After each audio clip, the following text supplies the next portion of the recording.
again for another BaseHeads. It's your weekly support group to talk your MLB addiction, brought to you by the WorldOfSportsNetwork.com. World of Sports Network, connecting the world through the sports we love. As always, my name is Lestro, and I've got with me the man making the case, the attorney at sports. What's up, fellas? How's everybody doing? Good to hear you, my man. How's it going?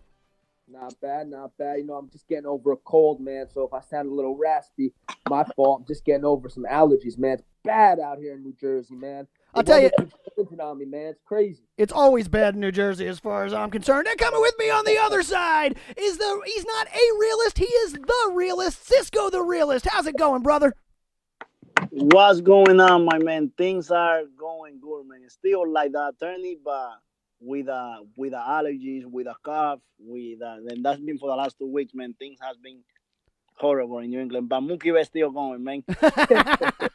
Gotta have a positive side. I'll tell you what, out here in Seattle, it's been real nice lately, and I'm looking forward to a real nice Memorial Day weekend. Hey, speaking of that, as we get through Memorial Day, let's try and keep it tight for the fans today. They got things to do. We got things to do. So let's get right into it here on BaseHeads. We'll start where we always start, and that's to find out what the attorney is watching this week. Attorney at sports, what you got going on, man? Yes, sir. You know, I've been watching the favorite for the Rookie of the Year, and that's GLEYBER TORRES, man. GLEYBER TORRES. I'm telling you, man. Now he's actually, the Yankees are actually playing a series against the Angels, against the other player that many people say is going to win the Rookie of the Year. Obviously, this guy is Ohtani. People know Ohtani. He's having a hell of a season. Yeah, on both sides of the ball. Yes, of course. But I think GLEYBER TORRES is right on his hip to win the Rookie of the Year. You know what GLEYBER TORRES did last night? He became the youngest player in AL history to have a home run in 4 consecutive games. That's special. This kid is special, man. I'm telling you. So poised, so wise beyond his years. He's only 21 years old, but you couldn't tell. The way when you watch him play, you would think he's 31 years old instead of 21 years old. This kid, GLEYBER TORRES, very, very special. I'll tell you what, man, he has some power, but he's not a power hitter. He's one of those guys that when he's like a slap hitter, connect hitter, he's just a hitter. But those guys hit him out every now and again. And yeah, youngest ever to hit in 4 consecutive games in the AL. Now, we got to make a note here. In the NL, I can't seem to find who did it, but they keep saying live ball era. So in modern baseball, in baseball as we know it, he's the youngest, man. That is an incredible accomplishment. He was the youngest on the Yankees before he hit the 4th to hit 3, and I thought that was pretty impressive. And then to notch this other one, this kid is a lot of fun to watch. Must be great as a Yankee fan just to see all of the youth and all of the excitement in the Bronx right now. Of course, and in 28 games, he has 96 at-bats, 9 homers. He's hitting .333. It's outrageous. Now, if you compare his numbers to Ohtani, hitting-wise, Ohtani's hitting .309. We'll talk about the slash line. The slash line for Torres, .333, .349, .646. For Ohtani, it's .309, .380, .588. Let me ask you this. What gives Ohtani the edge in terms of winning Rookie of the Year is his 3.35 ERA. Yeah, exactly. What's Torres' ERA? Yeah, exactly. Let me ask you guys this. If Shohei Ohtani hits 25 home runs and win 15 games, is he the Rookie of the Year? If Shohei Ohtani hits 25 home runs and wins 15 games, he's the damn MVP. Forget Rookie of the Year. That's incredible. If he hits 25 home runs, he might be the Rookie of the Year. If he wins 15 games, he might be the Rookie of the Year. He does both. Put him in the Hall. I think if Ohtani didn't play on the same team as Mike Trout, it'd be a more realistic possibility that he does win the MVP. But there's no way in hell, no matter how good of a season, how good Ohtani's numbers at the end of the season, he's not going to win the MVP over Mike Trout when they play. He can win the MVP over Mike Trout, and only as a pitcher. If he was to put a crazy pitching number in some of that stuff, he can. But I just don't know, because Ohtani have put things in a bad predicament, because now he's being compensated for doing both, and the majority of the guys don't do both. Yeah, I'm with Cisco on this one. I think that, they're both 5-tool players, and just on the one side, just on the batting side, and for the team, especially with Mike Trout starting to run again, we're starting to see him really play that MVP game that we know Mike Trout can play. But when you factor in the pitching, you can say they're both 5-tool players. Then you add a 6th tool to Ohtani, which is his, on the mound. That's tough to come back, man. I think that he's having an incredible year. It really is the kind of legendary start to a career. Now, that said, we started talking about GLEYBER TORRES here, who is having the exact same sort of like legendary start to a Yankee career. So it's really, really fun right now. I think Ohtani's name in baseball is in both races, and I think everybody needs to be watching out for him on their hip is what I think is going on. It's unfortunate because the pitching matchup was actually lined up for Ohtani to face Tanaka, the two countrymates. They were supposed to pitch tonight, Tanaka versus Ohtani, but the Angels are holding Ohtani out. Mike Stroh just said workload management or whatever. No, man. You the only guy that I see that is actually look forward to see Tanaka pitch. No. I don't know. Like, that's such a big deal that Ohtani's facing Tanaka. I'll tell you what, it's a big deal in Japan. Because the two countrymates, man, they're both from Japan. It'd be an interesting battle between those two. Listen, if Japan is looking at the match, it's to watch Ohtani at this point, man. Man, you really on Tanaka, huh, Cisco? You're not a fan no more, huh? Well, Cisco, let's talk about what you're watching for a second. I think I know what you're watching here, but what are you watching this week? Until this man starts slowing down, I'm gonna keep watching him. I'm watching Mookie Betts, man. Mookie Betts having a year. He's having a historical year, and he's able to keep the Red Sox in first place. I say, we talked about the MVP with those other two guys. You got to throw Mookie Betts in that mix right now. He's having that kind of year too. Well, there's no way that he loses the MVP right now. Yeah, right now he's at the top. Yeah, there's no way that right now he's not the MVP. But it's interesting, and I've been watching. Then the Red Sox went back to first place. It's a battle out in that AL East right now. I'll tell you what, man. Those back and forth. It's like a Rocky movie at the top of that division. Yes. So I'll tell you what, guys. This week I was watching the big Phillies-Braves matchup. The two NL East leading teams had a great week watching the Phils take two of those three to establish themselves as or maintain themselves as one of the top teams in the NL East. They finished the week at a half game back from the Braves, which I believe is where they started it. But I'll tell you what. This week I was watching our young catcher Jorge Alfaro. Have you guys been seeing this dude play? It's one thing on the bat side. He's doing okay. He's not doing great. But on the field, he's got a cannon. You do not run on Jorge Alfaro, period. He's thrown out 10 guys this year. 10 guys. He is tied for the major league lead with Lucroy out there in Oakland for 10 caught stealings. On top of that, he's clocked 4 throws to second base at faster than 89 miles an hour. He's the only catcher this year to be throwing that hard to get it to second base. 4 times he's knocked out above 89 miles an hour. I'll tell you what, that's faster than Jamie Moyer pitched. That is ridiculous to be able to throw with that. And I love watching it, man. I love having a catcher that can really just gun a guy down. You do not want to run on the Phillies right now, and I really love that. That makes a huge difference, takes it out of the game. So I've been watching Jorge Alfaro. Have you guys been seeing him? Does he have a stronger arm than Sanchez? Probably. I don't think Sanchez throwing it that hard. I'll tell you what, Gabe Kapler said this week. Now, Kapler's his manager, so he's got to butter him up a little bit.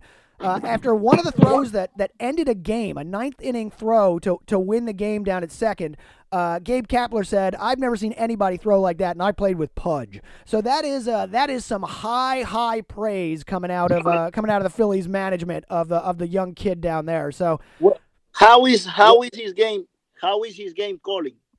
How is his game? I don't actually know if they've got him calling games, to be completely honest with you. The pitchers are doing well, And the Phillies staff is doing better than most people would have expected.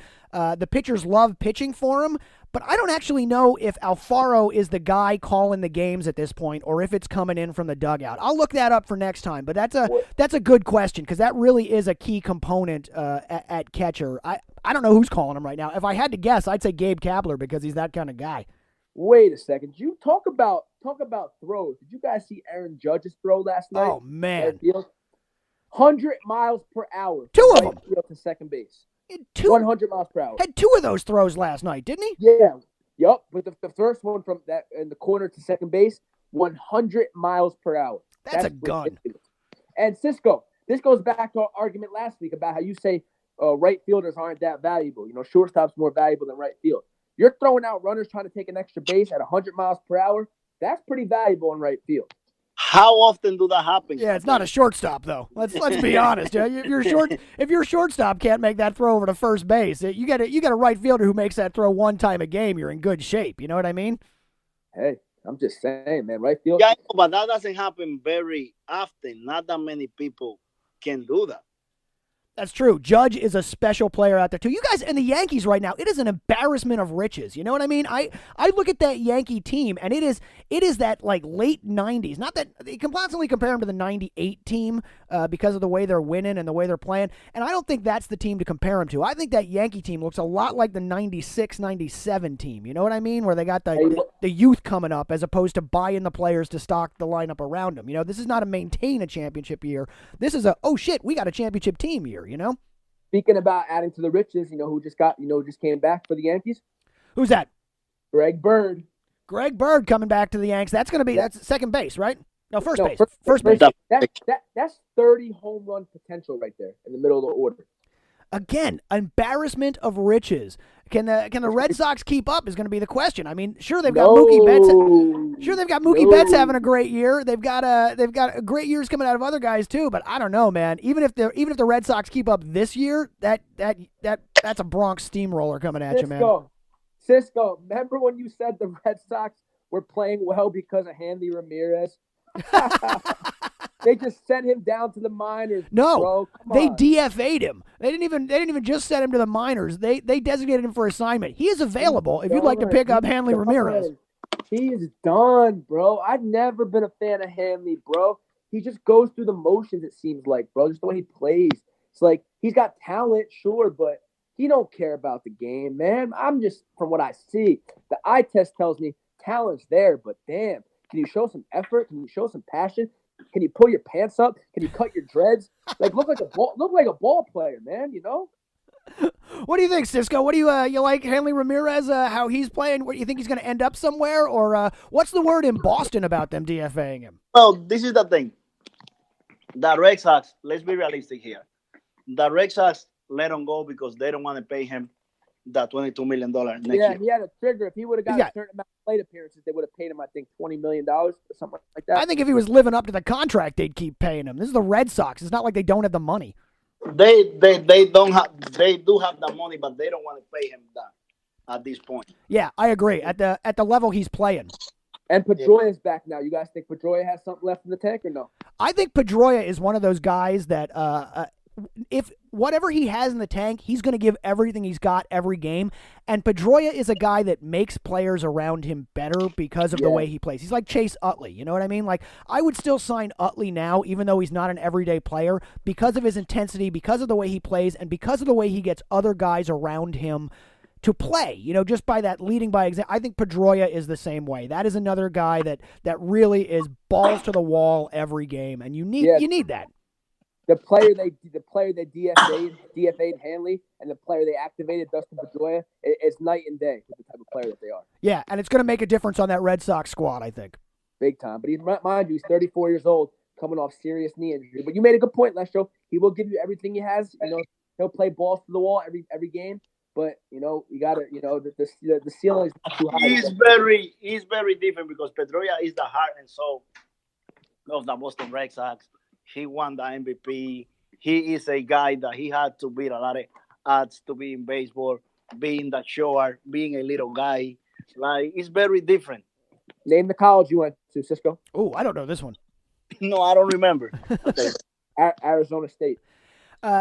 So, boys, as we get into it, let's get into the heart of the order here and talk about some of the things we got to talk about. I want to talk about we want to talk about the NL West. The Rockies are on the rise. We got to talk about some players being overlooked right now. We got to talk about Justin Verlander and that historic Astros rotation in the AL West. But I want to open with the great opener experiment. This week we saw the Sergio Romo open some games. I believe it's with the Rays. I'm blanking here, but yeah, Sergio Romo opening some games for the Rays instead of closing.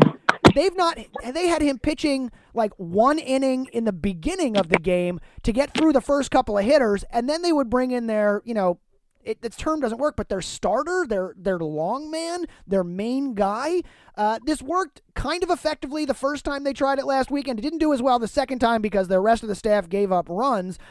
But I guess the question is, in this era of changing an analytic baseball, what do you guys think of this experiment? What do you guys think of the idea of switching up and making it so that the opening guy to get through and mow them down is its own position? Do you think there's a future in this? Do you think there's anything to this? Oh, man. All right, Cisco, you're laughing at this. What do you got? Yeah, man. I honestly think it's ridiculous in baseball. They don't even know what to do anymore.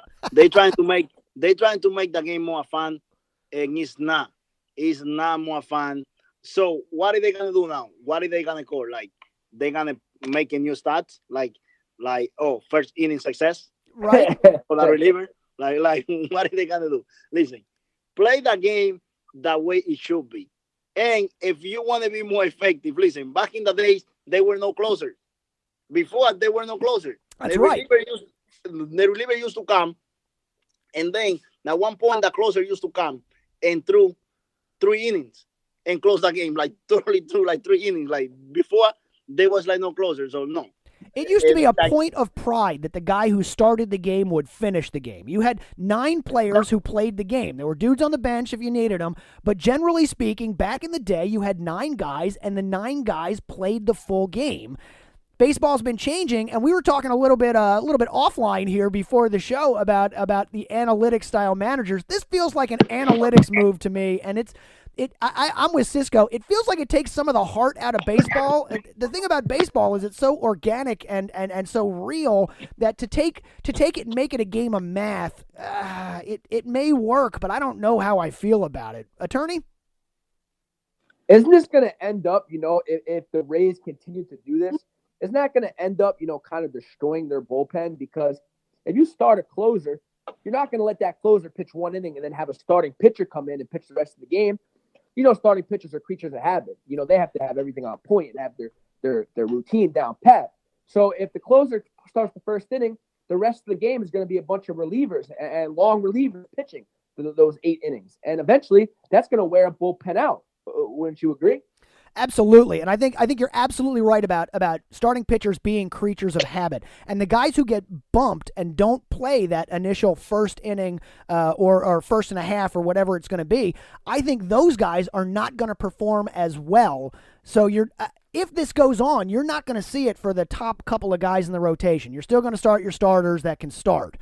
But I think for some teams, when it gets down to the 4th and 5th starter, a designated opener isn't necessarily a bad idea on a team like the Rays. I just hate it. I just don't get what the purpose of is. Does it all circle back to the analytics? That's what it comes down to, right? Yeah, it comes back to the math of getting past those first couple guys. The teams that score in the first inning tend to win. So if you can shut down the top of a lineup, the big names in a lineup, if you can shut them down and get them off the field, you got a better shot, I suppose. Cisco, you're laughing again.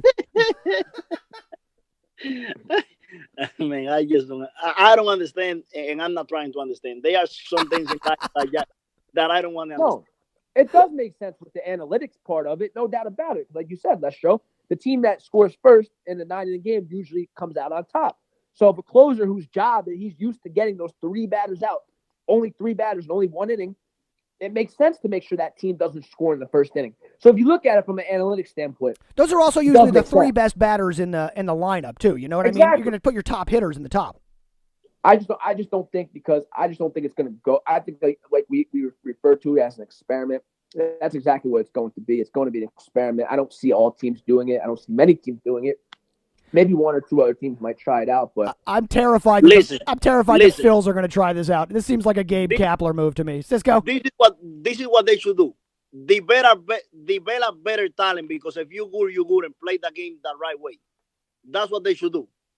Develop better talent, because if you're good, you don't have to worry about that. You know when this won't happen and when this won't work in the playoffs, when the bullpens are very, very crucial in the playoffs, you need those 6, 7, 8, 9 innings for your bullpen to be at top strength and full strength. You're starting a playoff game with your closer or your any of your relievers from your bullpen.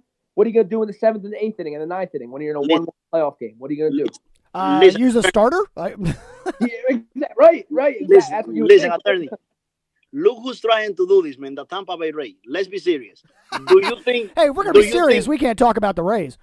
Do you think the Houston Astros are not going to put Verlander to pitch in the first inning and they're going to bring in the closer? No. That's not going to happen. That's exactly why I say it's an experiment. I don't see any of these elite playoff teams. Yeah. I don't see them doing it. Well, that's actually a great transition right there, because talking about guys using an opener to moving to the rotation that has a historic starting rotation, and that's the Houston Astros. Their top 3 pitchers are the 3 best pitchers in the American League. I think they're all like below an ERA of 2. They are led by Justin Verlander, who is having an incredible season for the Houston Astros. Now, Cisco, I know you wanted to talk a little bit about this, so I'm going to let you go ahead and lead this one off. Tell me a little bit about how Justin Verlander is just mowing him down. Well, he is having the best year of his career so far. Yeah, he's got an ERA is 1.08 where he is. When it comes down to his ERA in all of the major numbers, he's having the best year of his career, like across the board. It's very impressive because his career was pretty much, he had few down years where he wasn't the same pitcher. And all of a sudden last year, after that trade, he kind of like rejuvenated himself and he's became the ace that he was before. And he's getting older. Right now he's 35, and this is his best year so far, according to his dominance. Might not be the best year in overall stats, like he might not win 25 games, but at the same time, he might. But at the same time, he might. But right now, he's not on pace for that. I mean, the league is hitting against this guy. The league is batting against this guy.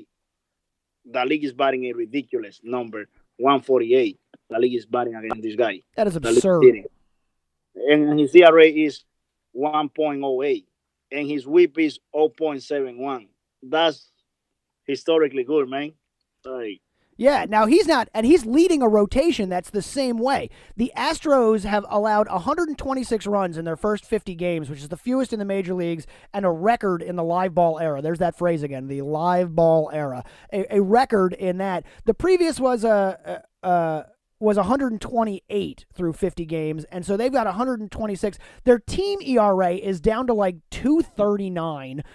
They've got the best 3 pitchers in the game, and then they've also got Dallas Keuchel, who's not included in that list. You know, that is scary. If you're going to have to play the Astros in the regular season, it's scary.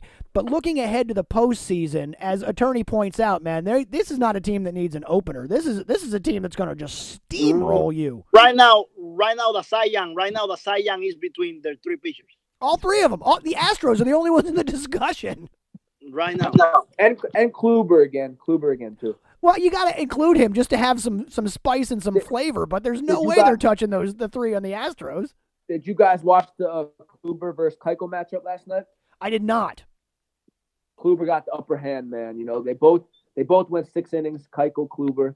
Kluber allowed no runs. Keuchel allowed 2 runs, but they both were dominant. Both pitched. Kluber is Kluber. Like, he's gonna be there at the end. But right now the Astro guy, Morton. Listen, after watching Kluber last year in the postseason versus the Yanks, I know it was against the Yankees in that fearsome lineup, but I lost a lot of faith in Kluber, man, because in both those 2 outings in the ALDS, man, he just didn't look poised, man. I He didn't. looked nervous. I agree with that. I didn't lose any facing him because last year I felt like last year what really took it from the Indian was the fact that they were more focused on that winning streak than anything else versus getting prepared for the postseason. They really focused on the regular season last year. Yeah, they ended that last season so strong, and it was one of those amazing runs that almost took it out of them, you know? Yeah, that was not the objective. Corey Kluber right now with a 2.17 ERA, which is very impressive, but not a 1.08 that Verlander's throwing. Yeah, Verlander, he's special, man. He's a gamer too. He's a gamer. You don't have to worry about him getting nervous or folding under the pressure. He just brings it. Although I'll tell you what, at 7-2 with a 2.17 ERA, you guys are right. Corey Kluber needs to be in that discussion in a big way, but I don't know if the Indians are going to be the kind of team that keeps him up there, and I agree with Cisco. I think right now, the way it looks, we're going to be talking about which Astro wins the Cy Young this year. As of right now, I mean, even like Verlander is dominant. Verlander is being dominated across the board.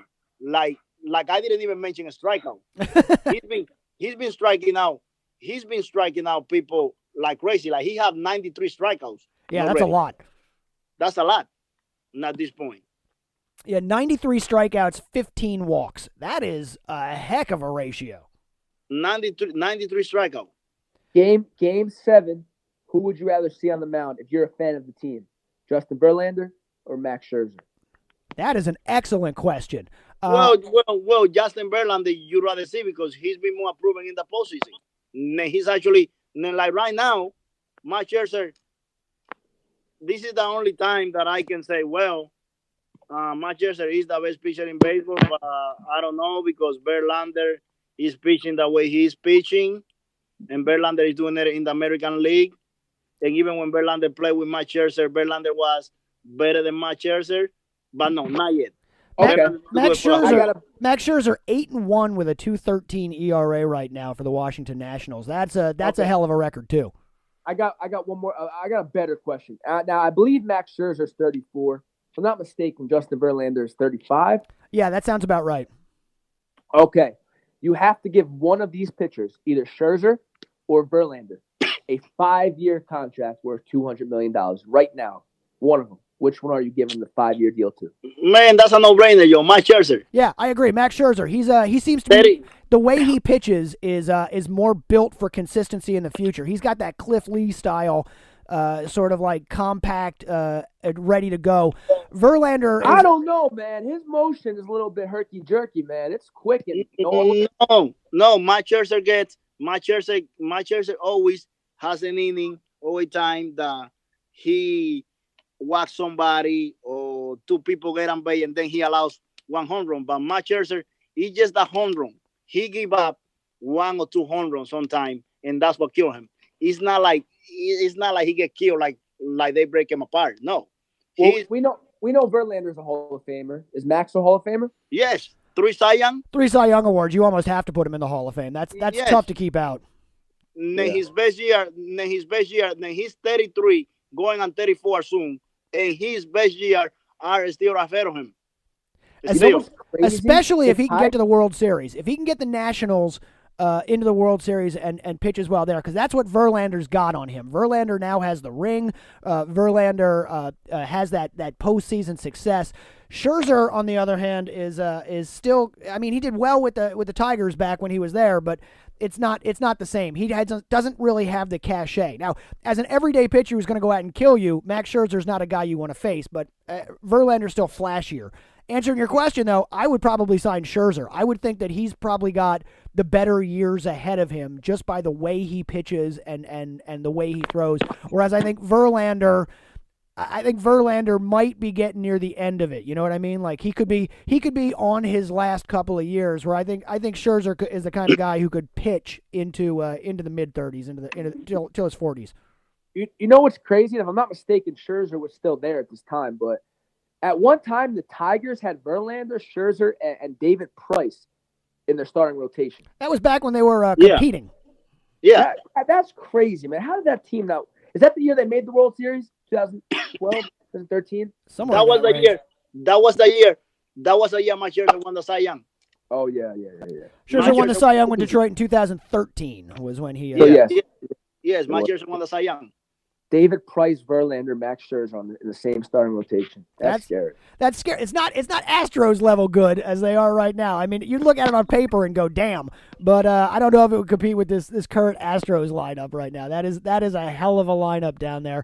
I do not. I'm glad I don't play. My team does not play in the AL West. Let's just say that. I'm out here in Seattle watching them and watching what they're doing, and it's all a matter of who's playing for second place out here right now because the Astros are just insane. You can't compete with that team, that pitching staff right now. Then another thing about Mike Scherzer is this: Verlander can come and have a year like this, but Mike Scherzer is gonna be consistent. He's gonna do the same thing every single year. I agree. That's another reason I go with Scherzer is because he's going to do the same thing every single year going forward. Scherzer, he was like Roy Halladay. Yeah, Scherzer is consistently very good.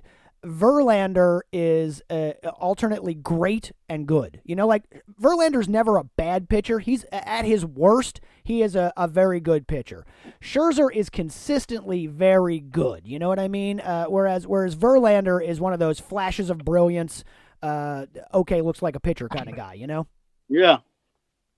All right, fellas. Well, let's turn our attention away from the AL West and Justin Verlander and the Astros and talk a little bit about the NL West, where the Diamondbacks, on the back of a few injuries, have just collapsed in the past week. They are on a losing streak. They are not looking good. And in their place, the Colorado Rockies have found their way to the top of the NL West. I hear Cisco laughing because he's been all about this team. Hey, listen. The Rockies, they made a postseason last year. We know that, right? Yeah. Yeah, they made a postseason last year. They are better. They made a postseason last year, and one thing for the Rockies is Wade Davis is going to benefit a lot from playing with the Rockies because he's going to get about 50 saves this year. He's going to let the league in save. Holland led the league in save last year. And the Rockies, they do have a bullpen and they can hit. When everybody's warm, and Arenado I got him. I'm still going with him for the MVP in the National League if he goes the right way, but we will get to that later. Yeah, I'm sure we'll be talking about that as the season goes on. Yeah. So, but the Rockies are legit, man. They can hit. Well, what's going on in Arizona right now? Is it just the injuries that are costing them time? They're missing Pollock, man. I told you he's so crucial. It's a combination. It's a combination of missing and I don't know, man. Like get on Paul Goldschmidt not telling you him. Say something about him. He's not playing like the MVP Paul Goldschmidt that we've been so accustomed. No, absolutely not. He is not hitting the way we would expect Paul Goldschmidt to hit. Now they were still doing well without him, but eventually they need their top players to be their top players. He's too good of a hitter though to continue this bad slump that he's been in. And it is getting late. It's almost the All-Star break, another month and a half, 2 months till All-Star break. Well, we are traditionally Memorial Day weekend is where we've separated the wheat from the chaff, the boys from the men. This is a quarter of the way through the season. Last weekend, our show last weekend was officially a quarter of the way through the season. Memorial Day is the traditional first post in the ground where you get to look at the teams and say, okay, this is what we got. From this point on, these teams should be shaking out. And the Diamondbacks, Goldschmidt, you would hope, would bring them back at some point. Eventually, he's got to hit, right? Yes. Eventually, he's going to hit. I have a lot of faith. Cisco, right now, I know you don't have him on your fantasy team.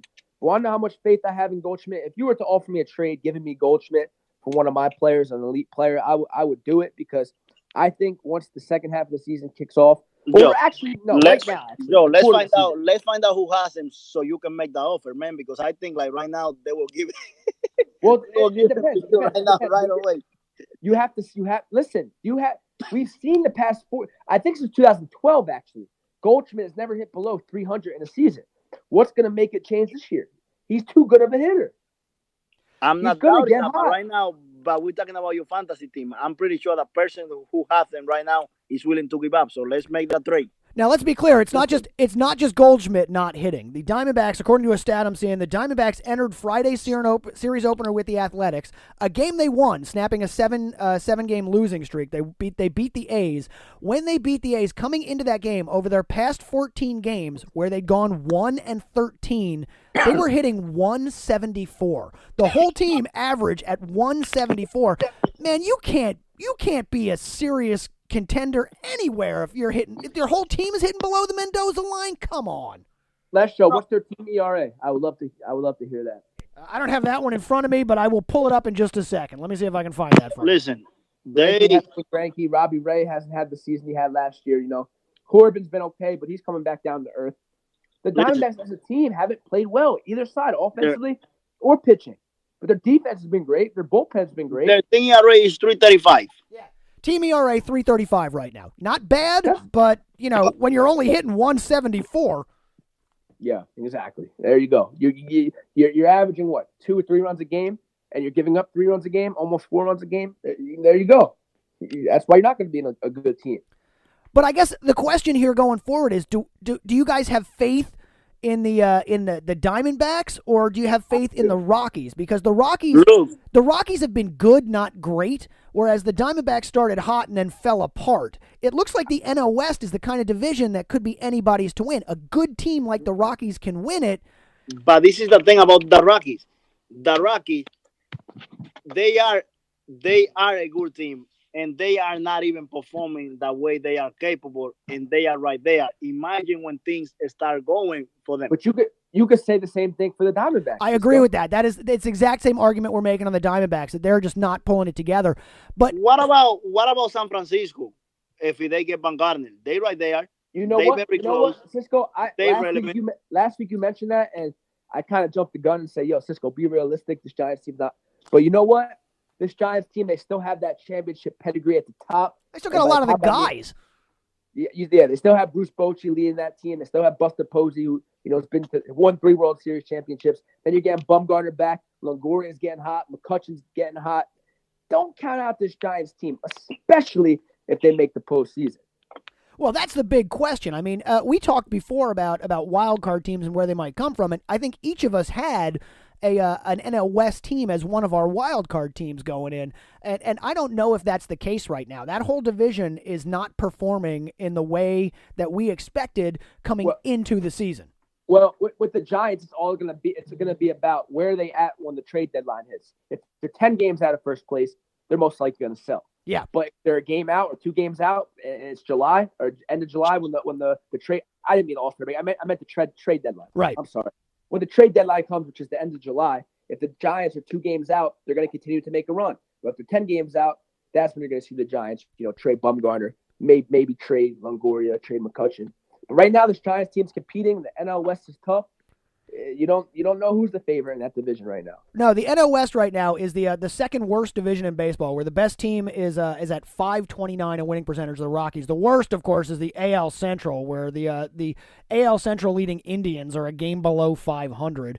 But the NL West right now is really anybody's division. We talk about the Rockies at the top. The Diamondbacks are a half game behind that. The Giants, who are coming on relatively strong, are 3 games back, and then the Dodgers, who have gone 7-3 in their last 10 games and finally starting to get their act together, are only 3.5 back. I know we talk about the Dodgers every time, like, are they out? Is it done? What are they doing? But they're not, only 3.5 back at Memorial Day. We're making this push now to the trade deadline to see where it's going to shake out in the NL West. You know what I mean? Think about this. Think about this too. We're talking about the Giants trading players away, but the Giants can also trade the Giants can also make a trade and get another pitcher and get somebody to join them if they are in the race too. Yeah, every one of these teams could be buyers. Every one of these teams could be sellers, with the exception of the Padres. I don't think the Padres are really going to make the run this year. But Rockies, Diamondbacks, Giants, and Dodgers, any one of those teams could see the division as theirs to take from this point forward, and it could be a great race going to the trade deadline, and we should know by then who's serious and who's not. Yes. All right, fellas, so that's the NL West. And I want to talk a little bit. You guys have talked about players who are being overlooked right now, and you each picked different guys, which I thought was very interesting, and different teams. Cisco, let's start with you. You want to talk about Eugenio Suarez over there on the Reds, having a great year on a bad team. What are you seeing out of him? Eugenio Suarez came out very quietly, and he's, it's like what I'm impressed about him is that he is producing. Yeah, like the RBIs, like he's actually the one that is doing well for his team. He's currently hitting .289 with 40 RBI on the. And he's leading the league. Yeah, on the terrible Cincinnati Reds. Yes, and he's on pace to dropping 125 RBIs. That's a lot. I mean, this is very good for a guy that is pretty much.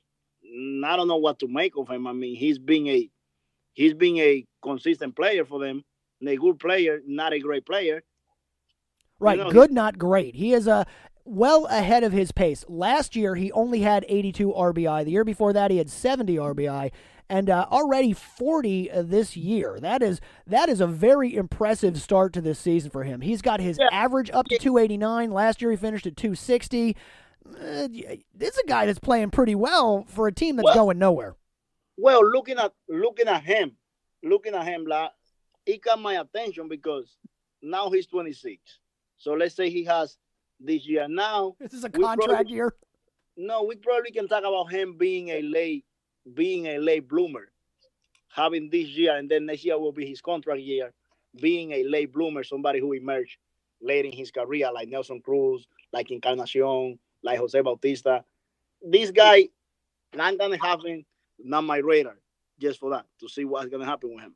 Well, the Reds have him locked into a contract through 2024, apparently. So if he starts to heat up, he could be a cornerstone of a rebuild in Cincinnati. You know what I mean? He's the kind of guy that if he starts to perform and Votto starts to play like Votto again, they've got guys at the corners who knows what they're doing. You might be able to do something in a couple years in Cincinnati. I don't think this is the year, but he's certainly a player to watch on a bad team. Yeah, don't forget Matt Harvey. Right, the Dark Knight playing out there now too. Yep. Well, speaking of Matt Harvey, okay, go ahead. What place they in right now? Cincinnati, 4th? I think they're in last. I'm not sure that Cincinnati's even playing in the big leagues at this point. Hang on, let's see. Let's see where they are. Yeah, the Reds are 18-34, last place in the NL Central. Cincinnati should do what the Reds are like what the Diamondbacks are doing, trying to start with a closer. The Rays. Yeah, the Rays, not the Diamondbacks. They are one of the worst teams in baseball. They're better than the Orioles, they're better than the Royals, and they're better than the Red Sox, or the White Sox rather. So that is where the Reds are at this point. Not going to be a big year in Cincinnati, but looks like Suarez having the kind of year that they could build off of out there. Meanwhile, we mentioned the Dark Knight coming over from the Mets. One of those Mets pitchers. They started the season so strong on the back of their pitching staff, and the Mets have just become the LOL Mets that we in the NL East, especially in Philly, love to see. They signed Joey Bats this week, but attorney, you're saying that they got one of their pitchers on their team right now that you think is the most underrated pitcher in baseball. Who and why? I'm telling you, it's Jacob deGROM. Jacob deGROM. Yes, I'm telling you, this kid, he's a guy now, almost 30. He is one of the most underrated pitchers in baseball, but it's crazy because he's elite. Like, he is an elite pitcher.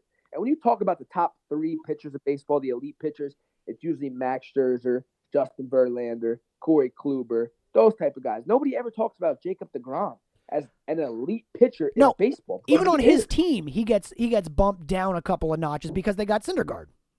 Yes, but this year alone, Jacob deGROM has started 10 games. 10 games he started. He's 4-0 with a 1.54 ERA. And he should be at least 7-0 and 8-0. But the Mets have not given him run support. Just this last outing, I think it was 2 nights ago, he left in the 7th inning leading 1-0. against the Marlins. Bullpen comes in, blows the game for him. To the Marlins. They blew the game to the Marlins. I'm telling you, man, this year's pitched 58 innings, has a 77 and 16 strikeout to walk ratio. He's just so consistent, man. I don't think I've ever seen Jacob deGROM have a bad game. It's always 7 innings, 1 or 2 runs with 8 to 10 strikeouts. The game before last game, he had 13 strikeouts against the Diamondbacks. Nobody talked about it. Nobody talked about Jacob deGROM having 13 strikeouts against the Diamondbacks. Why not? I'm confused. This kid is the ace of his team. This kid is an ace. This kid is an ace in the major leagues. One of the top 5 pitchers in all of baseball. He's one of those guys like Cole Hamels when he was on the Phillies that is a great pitcher that the team just for some reason can't seem to hit behind. He's got no run support this year, and that's been costing deGROM games. He's pitched 10 games, 1.54 ERA. He's 4-0. With a 1.54 ERA, you should be doing better. But again, the bullpen for the LOL Mets are losing games for them out there. So the question becomes: is deGROM trade bait? Do the Mets hang on to him, or is he the kind of guy that at the trade deadline we hear his name going to a team that wants to contend? What do you think, attorney? Again, it's all about where the Mets are at. The trade deadline. If they're still right there and competing to win the NL East, then you keep deGROM. But Mets currently in 4th place in the NL East, but only 3 games back. The NL East is a dogfight. Cisco, what do you got? There you go. And they're getting Cespedes back soon. They're getting some power back soon. I don't think the Mets will trade deGROM. I don't think the Mets definitely won't trade Syndergaard either, because that's the strength of their team. Their pitching rotation. That's when you think of the Mets, you think of them having an elite pitching rotation. So they just got to get the run support, get their bats going, and get Cespedes back, get some of their big bats back, and this pitching rotation will be fine. And I think the Mets will end up being fine. I hope for Mets fans you're right, and he's there again next year. Cisco, what do you think? Attorney, will you give? You say he's one of the best. He's a top 5 pitcher in baseball, right? No question. I take him in a Game 7 over. I don't want to say Scherzer or Verlander. Of course not. No, not the other 4, but No. I'll take deGROM in a Game 7 over Kluber. Yep. Wow. I'll take deGROM in a Game 7 over Garrett Cole as well. Wow. I would take him over Garrett Cole only because of the experience factor, but I don't know if I'd take him over Kluber. Okay. Well, I would. Because I remember deGROM was in the Mets losing team in the World Series. Yes. Yeah, I remember he was. But that year he was 14-8 with a 2.54 ERA. deGROM, let's remember, was the 2014 Rookie of the Year for in the World Series. In the World Series, Natterni takes him in Game 7, but in the World Series, his ERA was 7.20. Take him in Game 7, Natterni. Take him. You do that. Now it's 2015. That's only his 2nd year. He's had some seasoning since then, as they say. I know. Since then, the World Series year, 14-8, 2.54 ERA. Next season, 3.04 ERA. Following season, 15-10 with a 3.53 ERA. And now this year, he's really developing into a Cy Young pitcher. 4-0, 1. He's doing amazing, but he got to show us more, attorney. Sure, I'd like to see him have another run to the World Series. But if he's a top 5 pitcher in baseball, do you give GLEYBER TORRES for him? I think we had this discussion last week. Yeah, I think we did. It all depends. It all depends for him, for Jacob deGROM. Listen,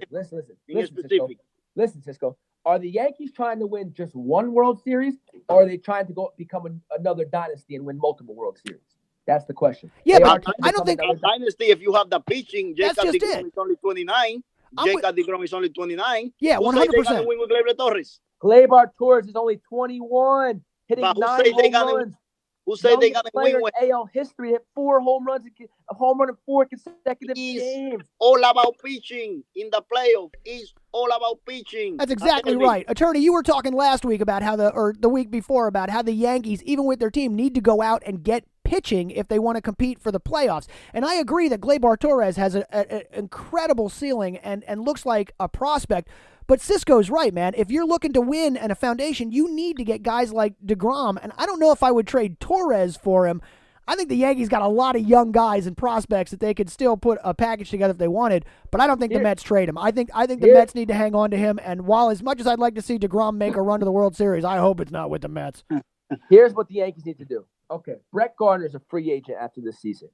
Now, a lot of people say, oh, Clint Frazier's the next in line. Don't trade Clint Frazier because he's going to take over once Brett Gardner leaves. I think you do this if you're the Yankees. You trade Clint Frazier this year for a pitcher.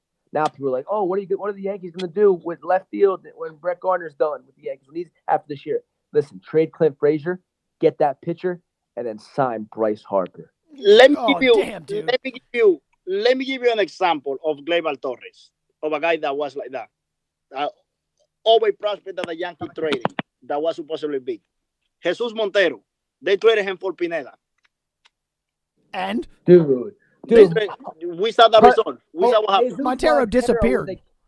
Jesus Montero was a catcher who couldn't stay in shape, who loved to eat, and was at the all-you-can-eat buffet. That's not what they were saying when he was coming up. Not one of the excuses now, because that was not what they were saying. They traded him. That was a prospect. We didn't have him. He did not hurt us. Also, hold the hell up. Was Jesus Montero doing what Gleyber Torres is doing right now? Do you remember when they put him? Do you remember when they put him in the lineup? Do you remember when he played at first? I remember he was a fat first when he played. I remember a lot of hype is what I remember about Jesus Montero.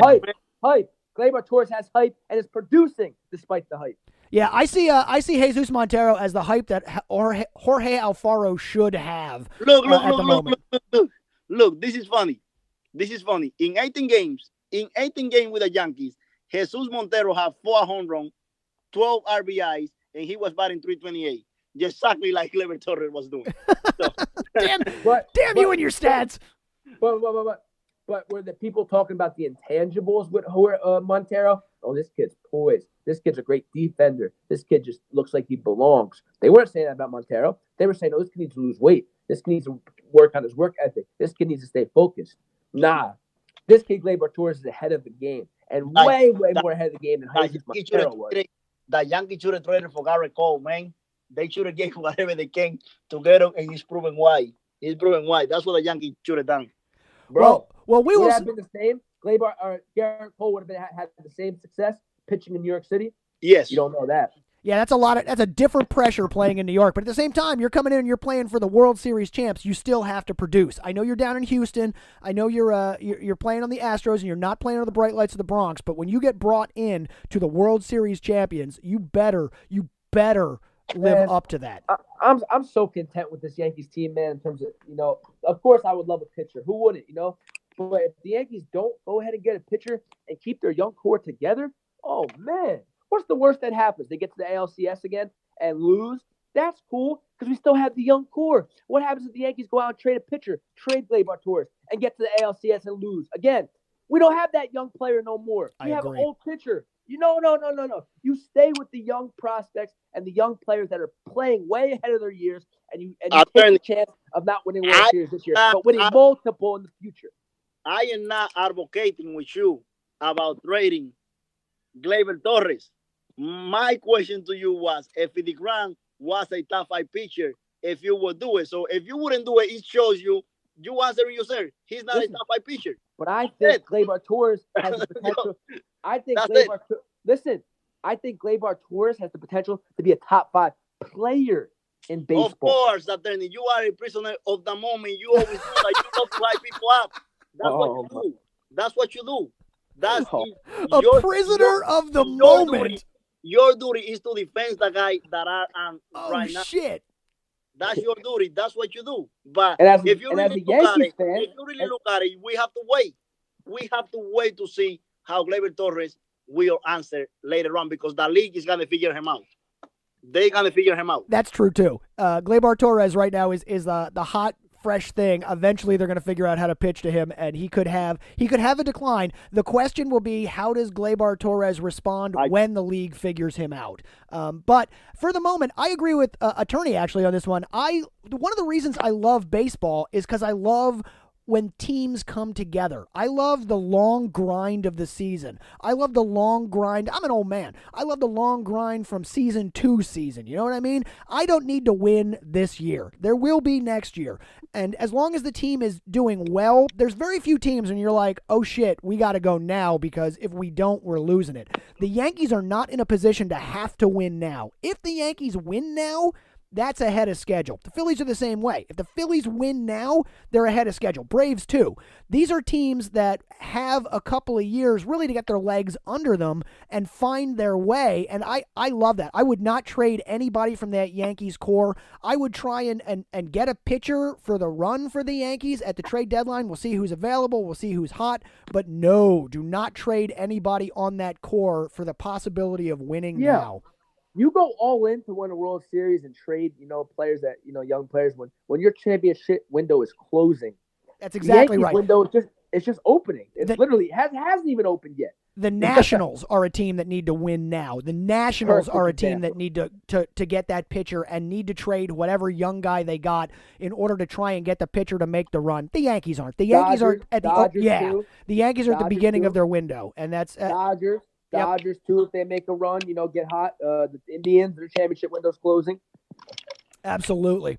All right, Yankees fellas. Just opening. It's crazy, man. Don't mess up the future for 1 year that's not even guaranteed. No. Listen, nothing is guaranteed. Not even that they're gonna win it with this score. Can you guarantee me that they're gonna win it with this score? Of course not. Will you put money on it? Exactly. I definitely can't guarantee that if they trade Gleyber for Bumgarner for another pitcher that you're talking about that you're going to win it this year. I definitely won't guarantee you that. No, that's the other thing. I'm not taking that chance. Unless Scherzer's available, what are you going to do? Oh, man. All right, fellas. Well, let's.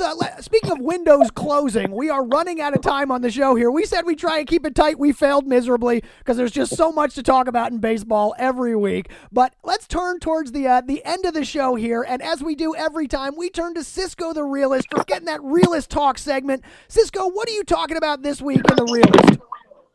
I'm not in agreement with the way Major League Baseball handle the most valuable player award. What do you mean? It's very inconsistent on what the award really meant for the game, what the award really is about. Major League Baseball used to always come up and say, oh, we give that award to the player that is the most valuable player for his team and puts up the number. So Major League Baseball has been very inconsistent because they actually give it to the most outstanding player, the player that stick out in one league, and the player that meets the other credential on being the most valuable player for his team in the other league, both National League and National League. And it seems like both National League and American League, and it seems like it's been alternated for the past few years. Like example, let's start with 2015. American League goes to the player that was the best player and did the most for his team. Josh Donaldson. National League goes to Bryce Harper, a player that had an outstanding season, but his team was not good. The following year goes in the National League, goes to the player that did the most for his team and actually carried the load. Go to Chris Davis. Chris Bryant from the Cubs. Yeah. Chris Bryant. I'm sorry, that was in Baltimore. The American League that year went to Mike Trout. And that year went to Mike Trout in a fourth-place team. Then last year in the American League goes to Jose Altuve, the player that actually carried his team. Absolutely, 100%. The most valuable player last year was Jose Altuve. Yeah. And in the National League goes to Giancarlo Stanton, and the Miami Marlins. Yeah, valuable to his team, but how valuable can you be on the Marlins? Yeah, how valuable can you be exactly? And then prior to that, it went okay. Prior to that, it went to Clayton Kershaw in 2014. Okay, he did the most for his team. Okay, he carried the team. He went for a pitcher. Okay, he went to Mike Trout in 2014. Okay, Mike Trout deserved it. But before that, he went to Andrew McCutchen. No other player was more valuable for his team than Andrew McCutchen, and no other player was more valuable for his team than Miguel Cabrera. So now, why is that award suddenly changing? What is this about the alternating? I'm not in agreement with this alternation.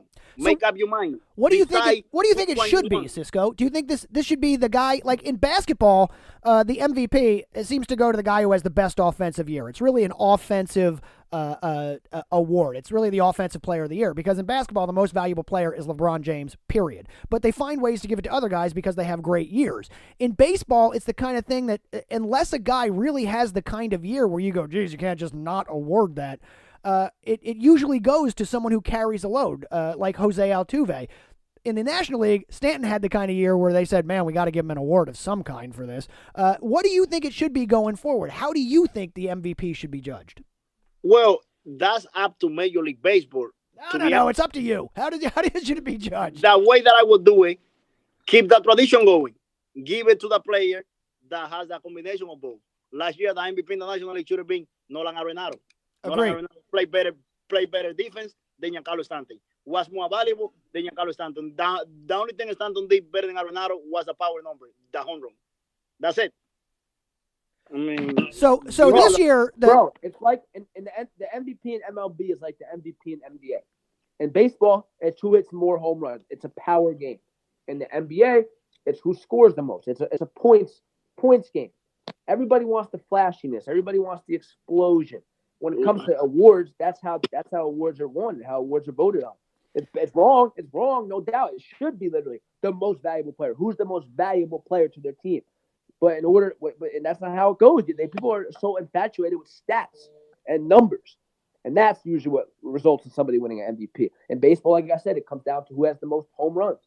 I think it needs to be a combination of both in baseball is what it comes down to. I think you need to look at the numbers, but you can't deny that Mookie Betts is the most valuable player right now for the Red Sox. He is carrying that team. Now, we're talking about Mike Trout being the MVP because he's, the better player, but this season Mookie Betts means more to the Red Sox. How do you decide that? I'd like to see the most valuable player given to the guy who's the most valuable, not necessarily the best offensive numbers. That's why WAR, wins above replacement, is such a great stat. Agree. Yeah, it's one of those analytics, those sabermetric stats, but really one of the ones that tells the story. No doubt. Well, but look, we didn't went into deep sometimes because sometimes the Cy Young is given to the pitcher. Well, the Cy Young's always given to the pitcher. Like the MVP, the Cy Young should be going to the pitcher, but sometimes the pitcher can get the MVP too. Yeah, sometimes they have to. That year, Kershaw, he carried that team. He was the most valuable player on that team. He was the guy that made the difference. I just don't think – I don't know. I know it happens, but I don't know how you give a pitcher an MVP, a starting pitcher MVP when he starts every 5 days. Unless that pitcher starts the entire season, and when he starts the other 4 games that he doesn't start, the team loses every single game. That's the only way I can see a pitcher winning MVP. Put it like this. Justin Verlander won the MVP and the same thing as Miguel Cabrera. And Miguel Cabrera was the best offensive player that year. Didn't Miguel Cabrera contribute to some of those Justin Verlander's win? Yes. Nope. Yeah. No I don't get it. Like I said, if a pitcher's going to win the MVP, that his team has to lose every single time he doesn't pitch. That's how I'd be comfortable giving a pitcher the MVP. Well, we'll see how this goes forward for this season, and we'll see what happens. I think the big race to watch on this as to what they're going to do, is it going to be Trout as just the best player that gets the award, or is it going to be a guy like Betts who's the most important guy to their team that gets the award? We'll see as the season goes on, as we always do. You never know how it's going to shake out. But with that in mind, let's turn our attention to our closing arguments with the attorney at Sports. Attorney, who you got this week you're putting on the stand? Nice and simple this week. I'm just going to put Angels manager Mike Scioscia on. Mike Scioscia. Why?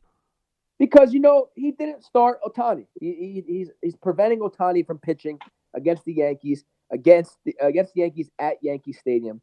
I just think that would have been huge for Ohtani. I think that would have been huge for baseball. I think that would have been huge for Japan to see Ohtani pitch against Tanaka. I know Cisco is not a fan of Tanaka. But again, two premier players from Japan pitching at the highest level in Yankee Stadium. I just think Scioscia, you know, I know why he did it, but I'm going to ask you that. Why did he do it? Why do you think he did it? Is it really the saving his body? You know, is it really a tired argument, or do you think? Nope. I think he doesn't want. I don't think he wants Ohtani to get embarrassed in New York. Nope, bro. I don't think it's either one of those. Here's why. Scioscia is he's thinking for the future, and by the future I mean this season, playoffs this season. If the Yankees, I know it's probably I think the Yankees are going to win the AL East, but if the Yankees start to struggle and they have to face the Angels in a wild card game, and the Angels throw out Ohtani, guess what? The Yankees never seen Ohtani pitch. They've never pitched against him. So you think this is gamesmanship? Yes, I think Scioscia's anticipating if the Yankees, like I said, they have to play the Angels in the wild card game. Ohtani's going to pitch against the Yankees. Yankees never went up against Ohtani. They don't know what he's like. They don't know how he pitches. And in that situation, the Angels would have the upper hand because, like I said, Yankees never seen Ohtani. Fascinating.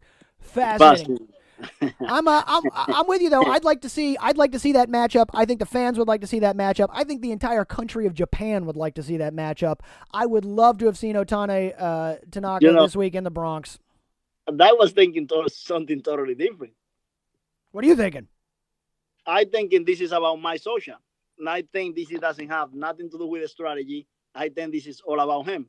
He probably didn't want to have that matchup, the anticipation of like the Japanese thing. Like my social, he is a guy that is always whatever he wants to do. He's never about what is the right thing to do. He gets into it with players. He just, I don't know. Like all my social did was win one World Series, and he's been the longest tenure manager in baseball. And I don't even think he's a good manager anymore. I mean, he has not done anything to prove. I'd say he's a good manager, but he got the one ring, and he's having a lot of trouble getting a good team over the hump again. I know, but he's the only one who got that much opportunity. He's the only one that have gotten that much opportunity to keep going. That's a credit to the Angels, but go ahead, attorney. I compare him, you know, it's unfair probably to Scioscia because he does have a World Series ring.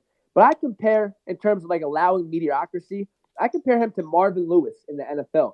The head coach of the Cincinnati Bengals. Exactly. Every year, you know, the Angels underperform, underachieve, don't make the playoffs. And every year the talk is it time for the Angels to move on from Mike Scioscia? And every year Mike Scioscia's back on the bench, back managing that team. And he is a good manager. But is he a manager that has earned this much rope and this much leash?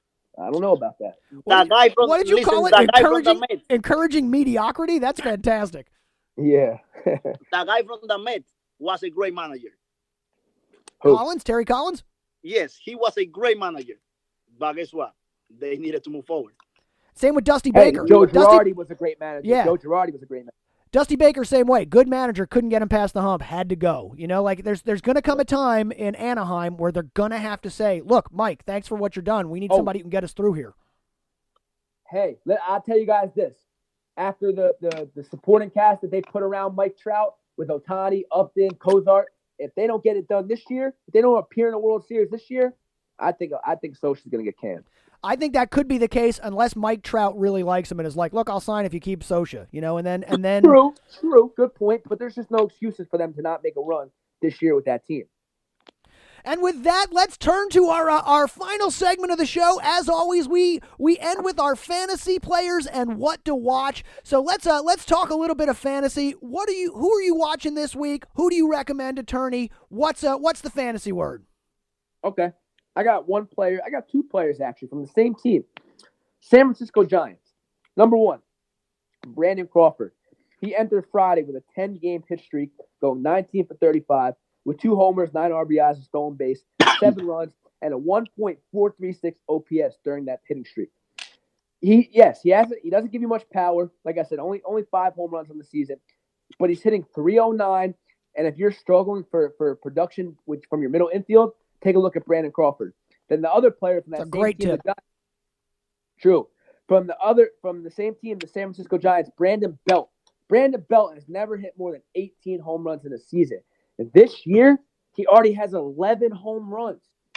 So I could easily see him surpassing that career high of 18 and maybe finishing the season with, maybe 30 home runs from Brandon Belt. I don't know if it's going to be that high, but I will tell you that I think Brandon Belt's a great pick because he's also a value pick. He's going to be a relatively inexpensive guy to get on your team and could have the serious production with it. I think that's another good pick. You're watching the Giants here. I like that. I like where this is going.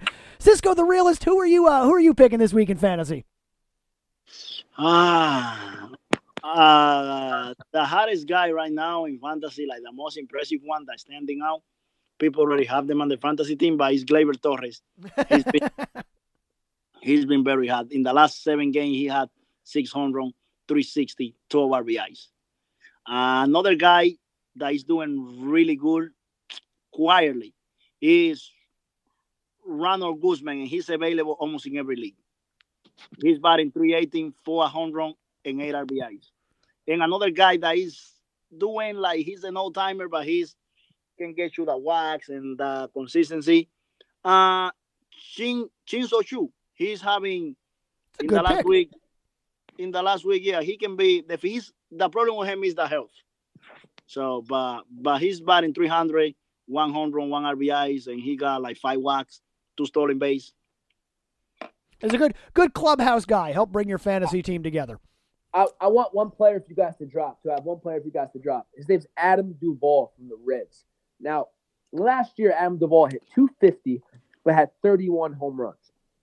So I thought coming into this season, I think he'll still hit the home runs. The power will still be there, but I think he's going to raise that average up from 250, maybe hitting the 270 range with the power still there.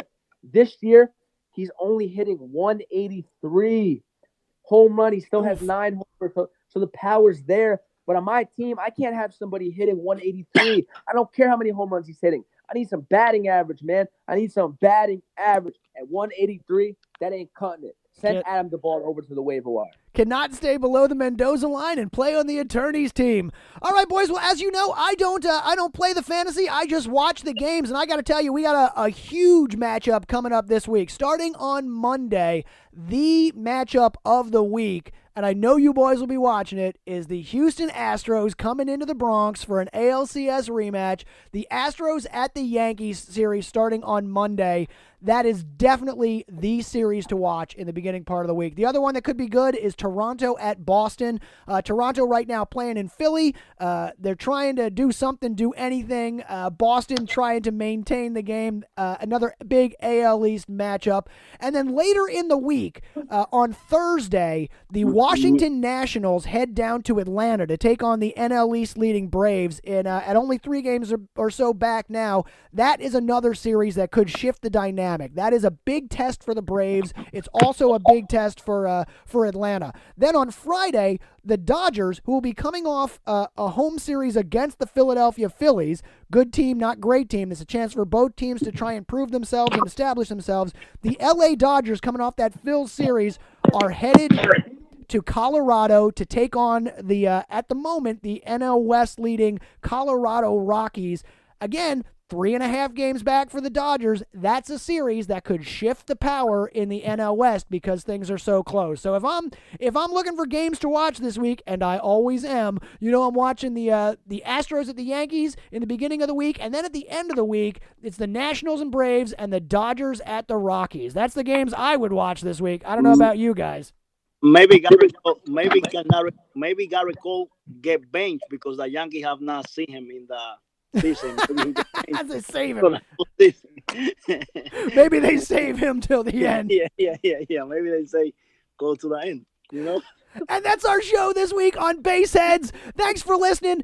BaseHeads brought to you by the worldofsportsnetwork.com. World of Sports Network, connecting the world through the sports we love. Go to worldofsportsnetwork.com. Check out BaseHeads. Check out all the other great shows. My name is Lestro. You can find me each and every Trash Talk Tuesday on Trash Talk Radio with the Guru. You can find me on Twitter at @MoreOrLestro. Make sure you tune in. We're going to have another great show. Attorney, where do they find you? Yep, as usual, you can find me on Instagram, attorney@sports_.